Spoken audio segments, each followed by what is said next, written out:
Hello friends, मैं Rachna Amarnath happy literature channel में आपका स्वागत करती हूँ। So friends, in this video I am going to talk about a fascinating form of non-fictional prose, pen sketch. In this video, we'll see what exactly is a pen sketch, how it is different from biography. Then most importantly, we're going to see how did legendary writer Saadat Hasan Manto use this style to portray the bold and fearless Ismat Chugtai. तो इस video में हम देखने वाले हैं कि exactly pen sketch क्या है। ये एक नॉन फिक्शनल प्रोज का जॉनरा है, एक टाइप है। जैसे कि ऑटोबायोग्राफी होता है, बायोग्राफी होता है, ट्रेवल लॉग है, वैसे ही एक जो जॉनरा है वो है पेन स्केच। मैंने ट्रेवल लॉग पर भी एक वीडियो बनाया है मणि महेश पर। तो चलिए इस वीडियो में हम देखेंगे कि पेन स्केच क्या होता है और इसकी राइटिंग स्टाइल कैसी होती है। So watch the video till the end as we explore this unique literary genre with special focus on Manto's pen sketch of Ismat Chughtai. And in this video you will get answer for few question which is based on this topic. Let's begin. तो पहले हम जो personality के बारे में बात कर रहे हैं यहाँ पे दो, सादत हसन मंटो और इस्मत चुगताई। तो पहले हम इन दोनों के बारे में देखते हैं।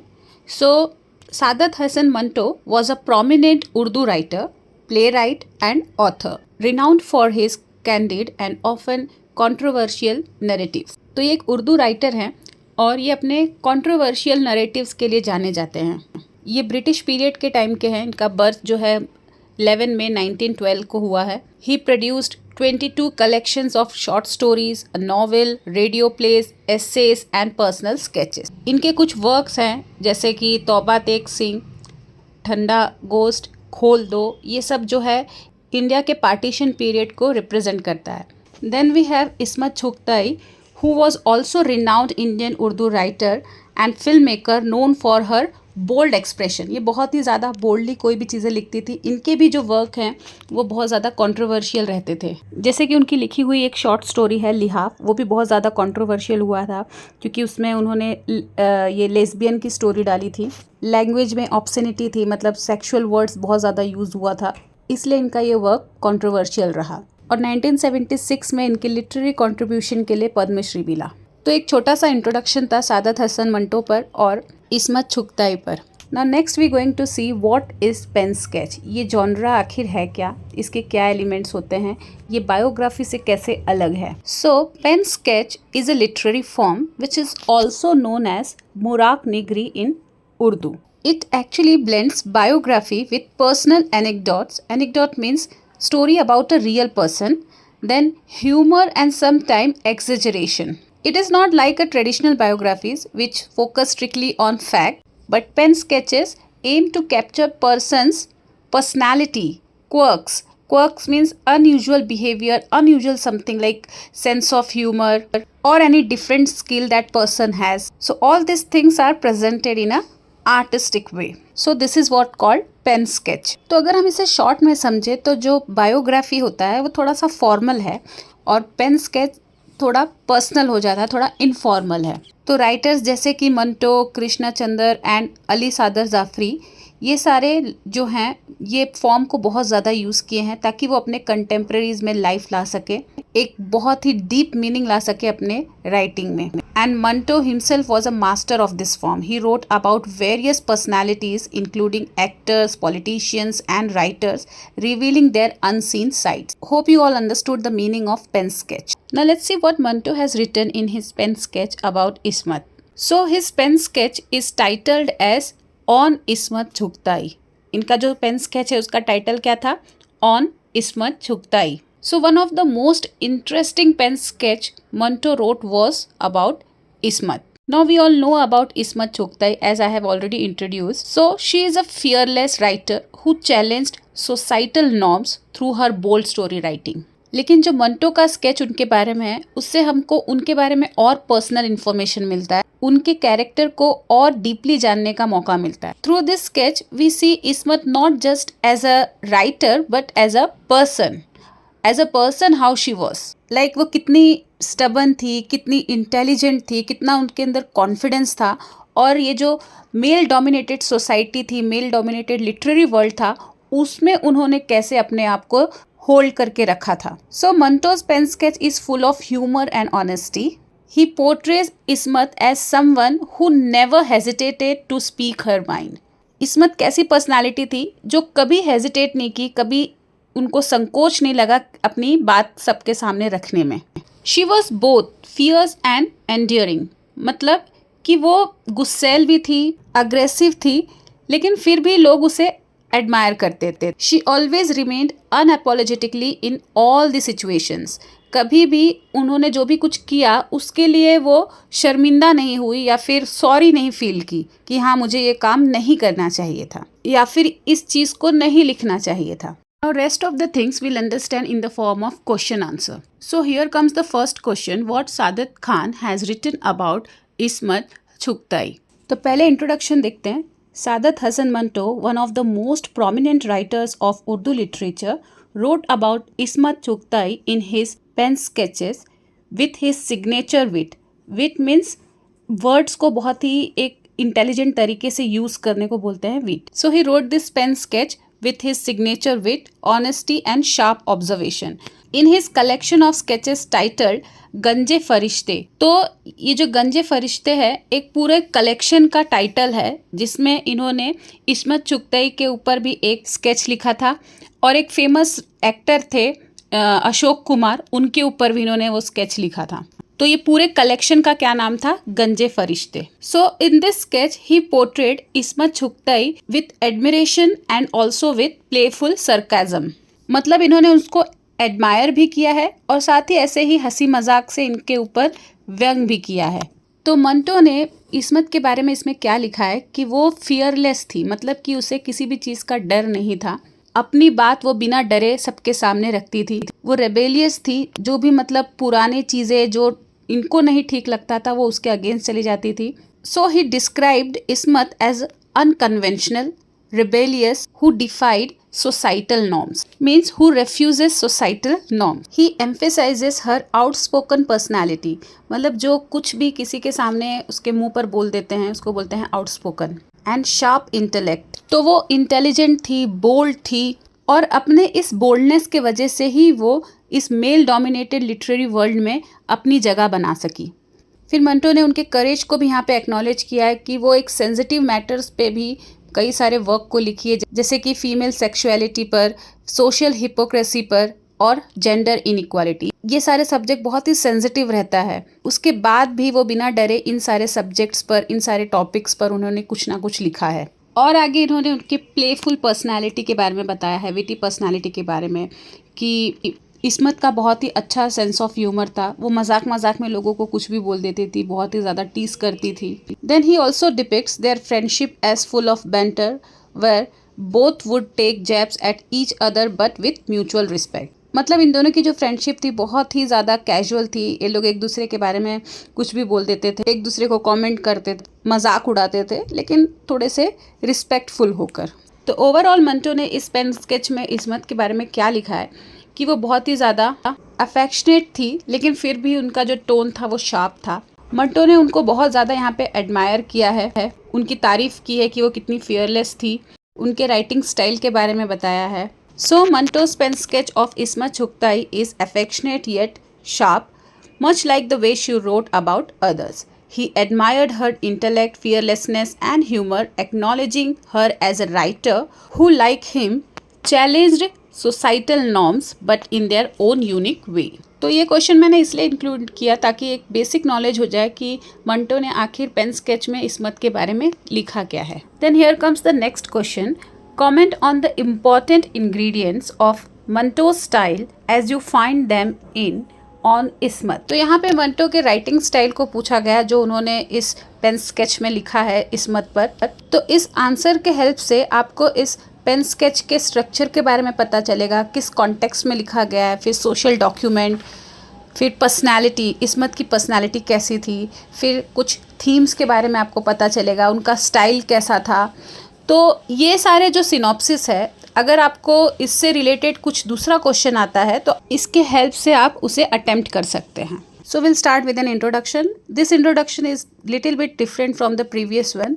अ pen sketch known in Urdu as मुराक is a unique literary form that combines biography, anecdote means a short interesting story, and narrative techniques to create a vivid portrait of a person. Unlike conventional biographies, Pen's sketches often use literary devices like understatement and hyperbole to bring out the essence of a personality. Writers such as Upendranath Ask, Ali Sardar Zafri, Ismat Chugtai, and Krishna Chandar have contributed significantly to this genre. Manto's pen sketches, published in Ganje Farishte and Loudspeaker, reflect his keen eye for detail and his ability to demytholize larger than life figures. तो गंजे फरिश्ते क्या था, एक पूरा collection था pen sketches का, जिसमें कई सारे पर्सनालिटी के बारे में इन्होंने लिखा था, जैसे कि अशोक कुमार, मोहम्मद अली जिन्ना, इस्मत चुगताई, अगह हश्र Kashmiri. So he wrote about all these personality, exposing their complexities beyond their public persona. So Manto's on Ismat is a fascinating sketch about Ismat Chugtai, a famous Urdu writer. They both had much in common. दोनों में ना बहुत ज़्यादा similarity थी. Like they worked in films, wrote bold stories and even faced legal cases for obscenity. तो जो इनका language था, इनकी जो राइटिंग थी इतनी ज़्यादा बोल्ड थी, सेक्सुअल चीज़ों के बारे में इतना बोल्डली लिखते थे, तो उस वजह से इन्होंने एक लीगल केस को भी फेस किया था. They were part of the progressive writers movement and often challenge social norm through their writing. इनकी बहुत अच्छी फ्रेंडशिप थी. They respected each other but also had a disagreements. After partition Manto move to Pakistan which created distance between them. Then Chughtai later wrote about this in her own pen sketch मेरा दोस्त मेरा दुश्मन, क्योंकि वो बहुत ज़्यादा हर्ट हुई थी कि मंटो जो है वो पाकिस्तान चला जाता है, लेकिन जो उनका लिटरेरी कनेक्शन था वो बना रहता है, क्योंकि वो लोग एक दूसरे से लेटर के थ्रू बात करते थे, बुक के थ्रू बात करते थे. अब जैसे ये जो पेन स्केच था मेरा दोस्त मेरा दुश्मन, ये भी जब पब्लिश हुआ तो मंटो को समझ में आया कि वो उनके बारे में लिखी है, तो ये भी एक तरीके का कम्युनिकेशन था. Okay, now if we'll talk about the structure of his pen sketch, so it is not a simple biography. His writing is not a simple biography.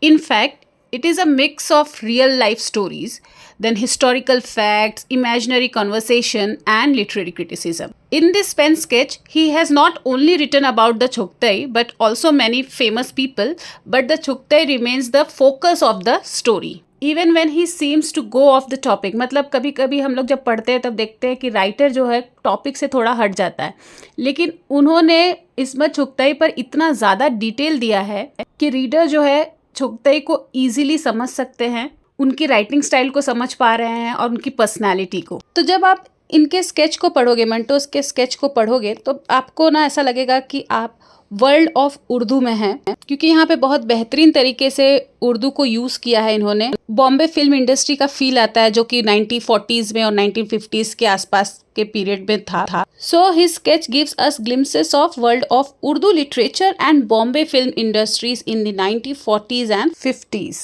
He talks about the obscenity trials both he and Chugtai faced and describes the friendly relationships among the writers, actors and filmmakers of the time. तो चुगताई और मंटो पर एक case हुआ था, ऑब्सनिटी trial हुआ था, मतलब इनके जो बोल्ड एक्सप्रेशन थे उस वजह से इनके ऊपर किसी ने केस कर दिया था. Then Manto has also discussed about one of the interesting scene in the sketch which describes the Holi celebrations where Chughtai fully enjoys the festivities without caring about social norms. So this story actually highlights her fearless and independent nature, showing why she was such a unique personality. मतलब ऐसी ऐसी चीज़ें बता रहे थे जिससे हमें proof हो रहा था कि वो कितनी यूनिक थी.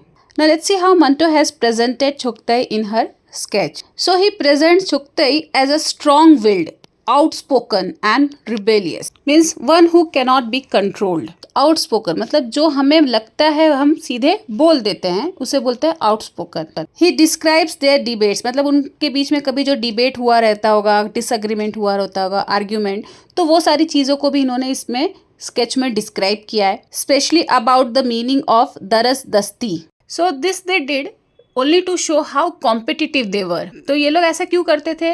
एक दूसरे के सामने अपने आप को प्रूफ करने के लिए. Both were unafraid to write about sensitive topics, specially sexuality. इस पर लिखने पर ये लोग कभी भी हेजिटेट नहीं किए. Manto also points out contradictions in Chughtai's character. तो मंटो ने चुगताई का नेगेटिव पॉइंट्स भी रखा है, नेगेटिव साइड भी रखा है. जैसे कि चुगताई जो थी वो प्योरली प्लेटोनिक फ्रेंडशिप पे बिलीव नहीं करती थी, मतलब एक लड़का और एक लड़की या फिर एक मैन और एक वुमेन सिर्फ फ्रेंड नहीं हो सकता। प्लेटोनिक फ्रेंडशिप मतलब जिसमें सेक्सुअल रिलेशनशिप ना हो। तो वो ऐसे फ्रेंडशिप पे बिलीव नहीं करती थी, कि वो सोचती थी कि ऐसा फ्रेंडशिप एग्जिस्ट ही नहीं होता एक मैन और वुमेन के बीच में। और मंटो और छुकताई एक दूसरे, so this contrast reflects the depth and complexity of their relationship. Now let's see what themes Manto explores in on Ismat. So if we'll talk about the themes, there are several important themes such as struggles of progressive writer who challenged societal norms, then role of gender in literature, then different challenges female writers faced, then creative differences between Manto and Chuktai. Then Manto also praises Chuktai's ability to understand female psychology in her stories. However, he also criticizes her for lacking artistic finesse. मतलब उन्होंने ये criticise किया है कि अगर छुकताई चाहती तो थोड़ा सा डिप्लोमेटिक तरीके से अपनी बातों को रख सकती थी, इतना स्ट्रेट फॉरवर्ड होने की ज़रूरत नहीं थी। मंटो को लगता है कि जो एक इनकी शॉर्ट स्टोरी थी लिहाफ, उसमें उन्होंने कुछ जो लास्ट लाइन लिखा था उसे लिखने की ज़रूरत नहीं थी, उसके बिना भी काम चल जाता। Now let's see the last point, will talk about Manto style. So Manto has adopted an informal conversational style. You can call it as a casual style. तो इनका जो स्टाइल था वो क्या था? कैजुअल था, ह्यूमरस था, शार्प था. His witticism क्या होता है? इसको उर्दू में बोलेंगे तो फिक्रेबाजी, मतलब वर्ड्स को यूज़ करने का जो तरीका था, आर्टिस्टिक तरीका था, वो बहुत ही ज़्यादा अच्छा था. उससे जो इनका स्केच था बहुत एंटरटेनिंग होने लगा. So his witticism makes the sketch entertaining while keeping a balance between personal affection and critical analysis. He neither blindly praises nor harshly criticizes Chughtai. जब छुकताई को इन्होंने प्रेज भी किया, उनकी तारीफ भी की है, लेकिन साथ ही साथ उनको क्रिटिसाइज भी किया है. मंटो ने यहाँ पे स्ट्राइकिंग कंपैरिजन किया था छुकताई के एक वर्क पर, दोज़खी, जो एक ट्रिब्यूट था उनके भाई के लिए. छुकताई ने अपने भाई के लिए ये लिखा था और उसका कंपैरिजन इन्होंने शाहजहां के ताजमहल से किया. ताजमहल भी एक ट्रिब्यूट था, शाहजहां ने अपनी वाइफ के लिए बनवाया था. So how he compared that though the Taj Mahal is a grand monument of love, it lacks personal emotion because Shahjahan had others to lift the stones for him, had them carved and erected a gigantic monument over the corpse of his beloved. समझ में आया कि शाहजहां ने दूसरों का help लेके वो ताजमहल बनवाया था, तो इसमें शाहजहां का कोई इमोशंस नहीं जुड़ा है. On the contrast, Chughtai's work is deeply personal and heartfelt because she herself collected her sisterly emotions. So Taj Mahal seems like a naked marble advertisement of Shah Jahan's love, but Dozaki is an absolutely sensitive, pure and beautiful sign of Ismat's love for her brother. Now let's see the conclusion. Manto's on Ismat is more than just a tribute to Chuktai. It also reflects his own literary beliefs and struggles. तो सिर्फ एक tribute नहीं था, बल्कि मंटो ने अपना literary सोच को, अपने बिलीव्स को यहाँ पे रखा है उन्होंने. Through humour, story telling and critique, he portrays Chughtai as a fearless writer who changed Urdu literature. At the same time, he gives us insight into his own way of thinking about writing and storytelling. तो friends, इस video में बस इतना ही. अगर आपको ये video अच्छा लगा है तो प्लीज़ इसे लाइक कर दीजिए और अपने फ्रेंड्स के साथ भी इसे शेयर करिए. चैनल को अब तक आपने सब्सक्राइब नहीं किया है तो प्लीज़ इसे सब्सक्राइब भी कर लीजिए. तो मिलते हैं मेरे नेक्स्ट वीडियो में एक नए टॉपिक के साथ. तब तक के लिए आप अपना ख्याल रखिए. बाय.